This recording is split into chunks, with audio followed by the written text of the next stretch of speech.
IAS अधिकारी देवेंद्र सिंग यांना निलंबित करण्याची प्रक्रिया सुरू झाली आहे।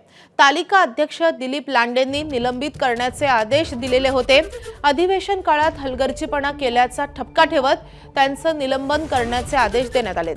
IAS अधिकारी देवेंद्र सिंग महाराष्ट्र प्रदूषण मंडळाचे सदस्य सचिव आहेत आणि आता त्यांना निलंबित करण्याचे आदेश देण्यात आलेले आहेत। अधिवेशन काळामध्ये हलगर्जीपणा केला म्हणून थेट IAS अधिकाऱ्याला निलंबित करण्याचे आदेश पारित केलेले आहेत। आपल्या सोबत तालिका अध्यक्ष दिलीप लांडे आहेत। खरं तर तुम्ही काल जे आदेश दिलेले आहेत फार मोठे आदेश आहेत। IAS अधिकाऱ्याला पहिल्यांदा निलंबित होताना पाहायला मिळते, काय नेमके आदेश आहेत?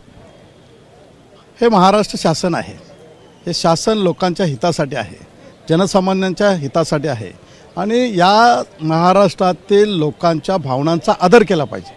आणि म्हणून या सदनामध्ये सदस्य जे प्रश्न विचारतात त्या प्रश्नाची उत्तरं देणं, त्या प्रश्नाबद्दल सभागृहाच्या माध्यमातून सदस्यांनी मागितलेली माहिती ही पुरवणं त्या मंत्र्याचं काम आहे।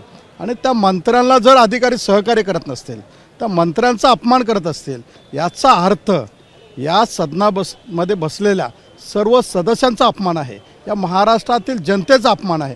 आणि मग महाराष्ट्रातील जनतेचा जो अपमान करत असेल तो कितीही मोठा अधिकारी असला तरी त्याची जिम्मेदारी त्याला दाखवणं, त्याच्याकडून करून घेणं हे माझ्यासारख्या सदस्याचं काम आहे आणि तेच काम मी काल करून दाखवलं। पहिल्या त्याच्यामुळे तुम्ही एका IAS अधिकाऱ्याला निलंबनाचे आदेश दिलेले आहेत, त्यामुळे कुठेतरी एक चपराक जी आहे ती प्रशासनाला दिली असं म्हणायचं? नाही, गेले अनेक वर्ष मला मुंबई शहरातील असेल, महाराष्ट्रातील असेल, मी शेतकऱ्याचा मुलगा आहे, त्यामुळे शेतकऱ्याच्या हिताचे प्रश्न असतील हे सर्व मला त्याचा अभ्यास आहे।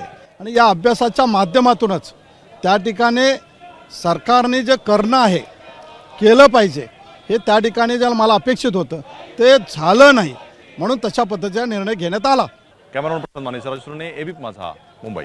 तर या संदर्भात अधिक माहिती देण्यासाठी आपले प्रतिनिधी राजू सोनावणे सध्या आपल्या सोबत आहेत। तर राजू, हे नेमकं प्रकरण काय होतं की ज्यामुळे इतकी मोठी कारवाई एका अधिकाऱ्यावर झाली आहे? अगदी आपण पाहतोय की काल आमदार देवराम भोंगळे जे आहे चंद्रपूरचे आहेत, त्यांनी चंद्रपूरच्या संदर्भामध्ये अर्धसभेची चर्चा उपस्थित केलेली होती आणि त्या संदर्भामध्ये पर्यावरण मंत्री पंकजा मुंडे यांना काही प्रश्न विचारले गेलेले होते, मात्र त्यांना उत्तर देता आले नाही। त्यांनी सभागृहात सांगितलं होतं का अधिकाऱ्यांनी जे आहे ते ब्रीफिंग दिलेलं नाही, अधिकाऱ्यांना वारंवार जे आहे ते बोलून सुद्धा अधिकारी ठिकाणी उपस्थित राहिलेले नाही आहेत। आणि म्हणून काल आपण पाहतोय का तालिका अध्यक्ष दिलीप लांडे जे आहेत ते खुर्चीवर बसलेले होते आणि यांनी तात्काळ संबंधित अधिकाऱ्यांना निलंबित करा अशा प्रकारचे आदेश जे आहे ते जारी केलेले होते। आणि त्यामुळे आपण पाहतोय की आज आपल्याला पाहायला मिळते की या पोल्युशन कंट्रोल बोर्डमध्ये आपण पाहिलं तर आपल्याला IAS अधिकारी देवेंद्र सिंग हे या ठिकाणी आहेत आणि त्यांना निलंबित करण्याची जी आहे ती फाईल आता मुख्यमंत्र्यांकडे पर्यावरण विभागाने पुटअप केली पाहायला मिळते। त्यांच्यासोबतच आपण पाहतोय की सहसंचालक सतीश पडवळ यांना सुद्धा निलंबित करण्यात यावं, अशा दोन या वरिष्ठ अधिकाऱ्यांना निलंबित करण्याची फाईल पुटअप करण्यात आलेली आहे।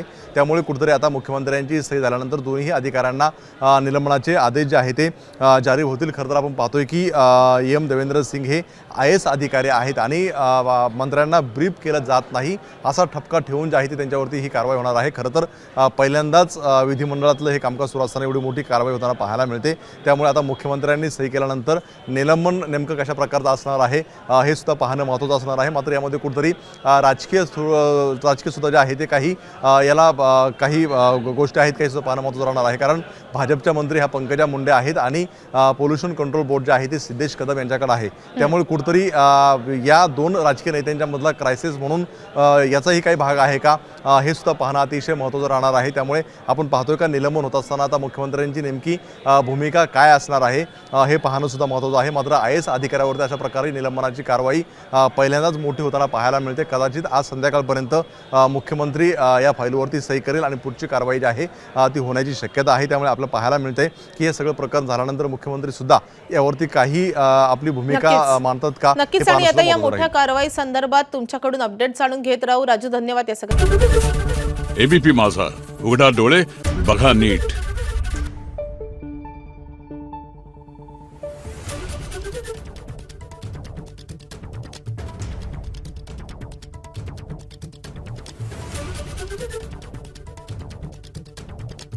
आहे